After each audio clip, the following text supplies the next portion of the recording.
Perhaps policymakers should anticipate that the United States will want to make a fundamental, positive change in its relations with North Korea. If this is the case, they will have to think about what that might mean for America's economic policy towards Pyongyang.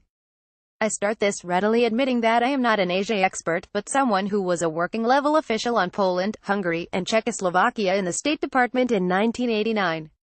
You might think I'm jumping the gun, mainly since the talks are still in the air. However, I recently visited the George H.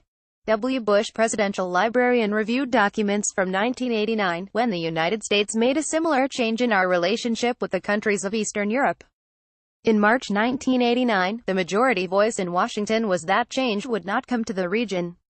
Nevertheless, by the end of the year, Poland, Hungary, Czechoslovakia, East Germany, Bulgaria, and Romania had thrown off their communist regimes. Today there is an unusual added complication in an American president, Donald Trump, who is much more impulsive than George H.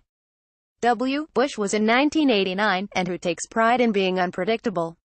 To me, this argues that America and North Korea need to prepare for multiple challenges and opportunities. Any improvement of our economic relations with North Korea will initially focus on what the U.S.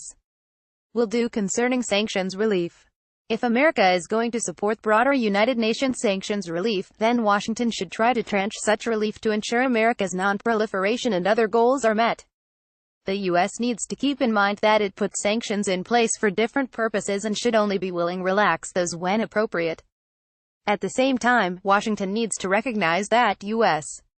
unilateral sanctions will not have sufficient economic effect, though there may be a political one. If the North Korean talks appear successful, America can expect several countries to press for sanctions relief as soon as possible. Besides, if the change in North Korea turns out to be more fundamental, my readings at the Bush Library reminded me of two fundamental rules I hope the Trump administration would follow. I recognize here that I am, however unlikely, anticipating a miracle on the 1989 level, but here it goes.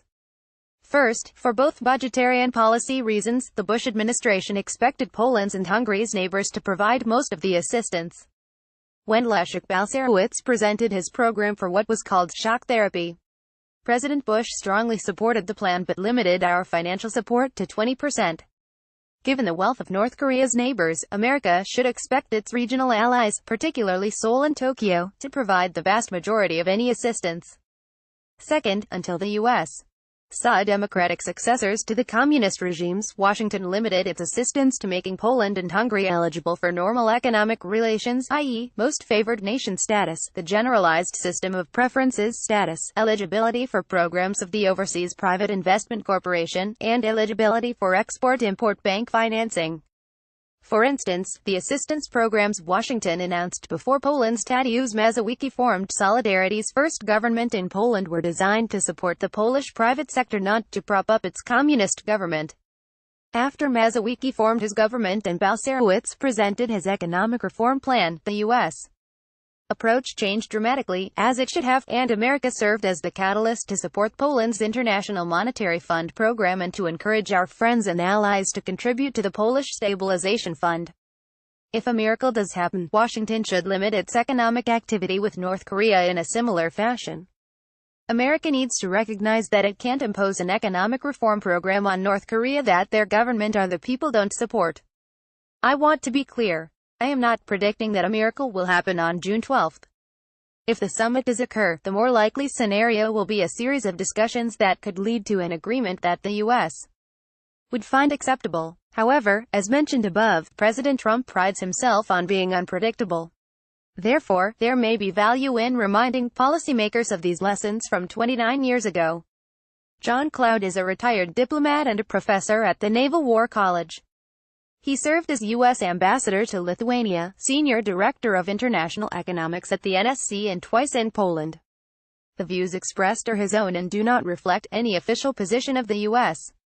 Navy. Image: North Korean leader Kim Jong-un shakes hands with U.S. Secretary of State Mike Pompeo in this May 9, 2018 photo released on May 10, 2018 by North Korea's Korean Central News Agency, KCNA, in Pyongyang. KCNA, via Reuters.